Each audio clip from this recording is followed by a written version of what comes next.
My third question is, what's Carl Weathers like, man?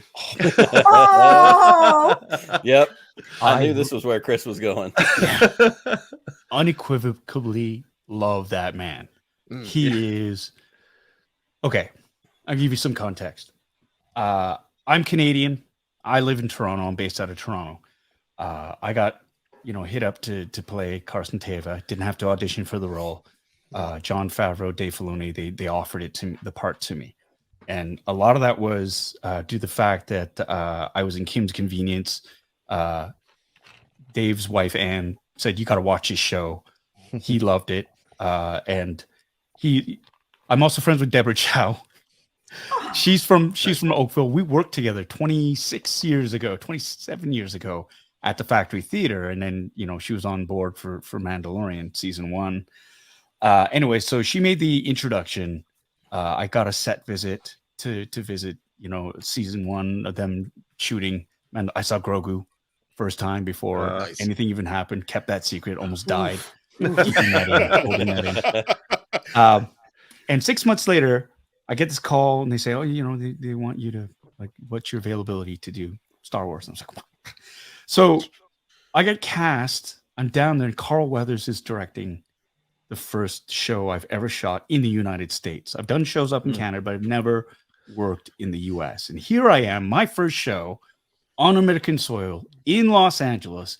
It's a Star Wars television show. Yeah, and Carl Weathers is directing it. And I was a bit nervous. Yeah. And I remember the first time I met him was it was at lunch, and they had just broken for lunch. He was sitting at a table all by himself eating, and I was in costume. I had my Rebel flight suit on and a big cloak to hide it because we were shooting outdoors. I had my tray of food, and I saw him sitting there by himself, and I thought, this is ridiculous. He's going to be directing me. We're in the same scene together. I'm going to have lunch with him. I'm going to go up and I'm going to be ballsy, and I'm going to say, "Hey, can I join you?" So I did. I went up and said, "Hello, do you mind if I join you?" And he's directing the episode. And I really, hindsight being 2020, I should have just left him alone. So he's obviously thinking about work, and he looks up at me, he's chewing his food, and he's looking at me. And I thought at that moment, I've made a horrible mistake. I should have but I'm standing there like an idiot. And he kicks the chair out from under the table. He kicks it out for me to sit on. And it's like, "Oh, that's so baller." And I'm like, "Oh, this is gonna be awesome." And I go to sit down, just as I'm on the apex of dropping, he says, "Just as long as you don't expect a conversation." And I was like, "Oh shit!" But I'm committed, so I'm like, there's that slight microsecond pause, and then you just sort of sit down. And I thought, I'm just gonna eat my food. I'm not gonna say a word to him. I'm gonna chew with my mouth closed. I'm gonna get out as soon as possible. And he's staring at me like while we're eating. I'm like, "Oh God, he's looking at me." And I can't talk to him because he says, "Don't talk to him." And I'm like, "What do I do? What do I do?" And he's all like, "Where are you from?" And I'm like, "Canada. I'm Canadian from Toronto, Canada. I'm Canadian."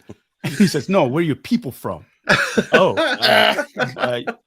South. My parents are Korean, South Korean." It's like, "Oh," it's like, "You look like a friend of mine." It's like, "Oh yeah." It's like, "Do you know Pat Morita?"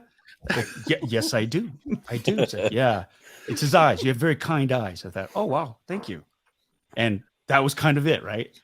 And then we had to shoot the scene together. He's directing me, and he didn't know. I realized, oh no, sorry.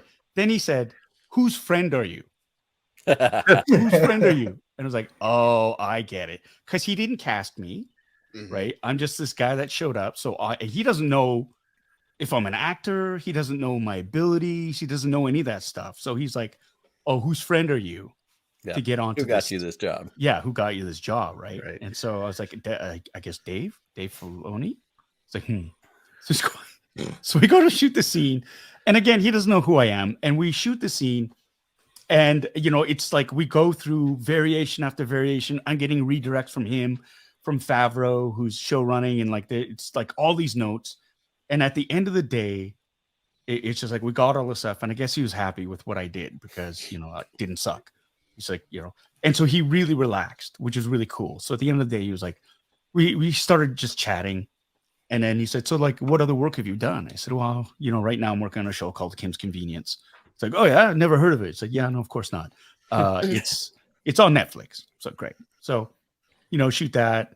The series, the season comes out. Everybody loses their mind because this Canadian kid is on the show. I get called back for season 3, which is amazing.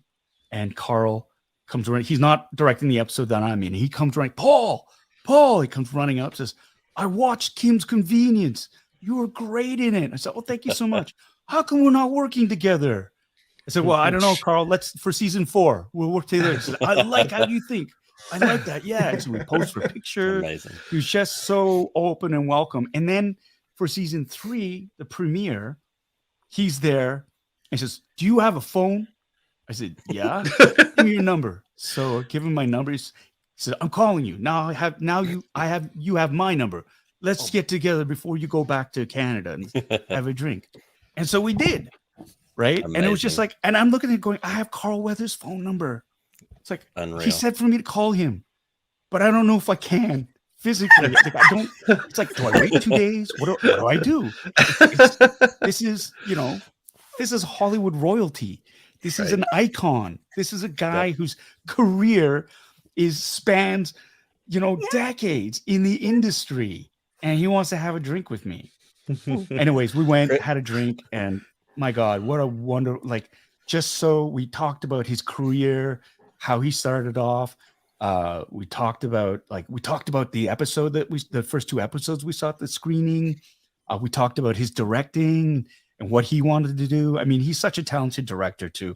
And he knows how to do the job because he's lived through he's worked so much. It's just, he soaked all that in, and he knows what he believes, like what works and what doesn't work in his mind.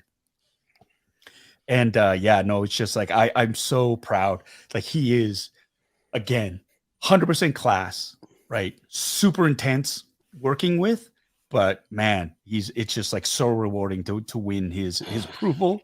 And I can't speak. I can't say nice enough things about Carl Weathers. And it's that whole, meet your heroes. They say never meet your heroes. I met one of mine, and he was fantastic. So I loved him. Man. Yeah. Man. Like, if I listen, all right, if he said, yeah, you got a phone, I'd be like, here, yeah, take it. What do you need? Take it, whatever you want. Sir. Yeah, right. Your phone now. I would probably like just open my phone and just look at his number. Just look at it in my contacts like every day. Just good 5 minutes. Just Carl Weathers. Yeah, that guy is my hero. He texted me after the episode dropped, and said the nicest things. He's like, great work. I was like, oh my God, you just made my month, man. Like, come on. That's amazing. Oh, that's amazing.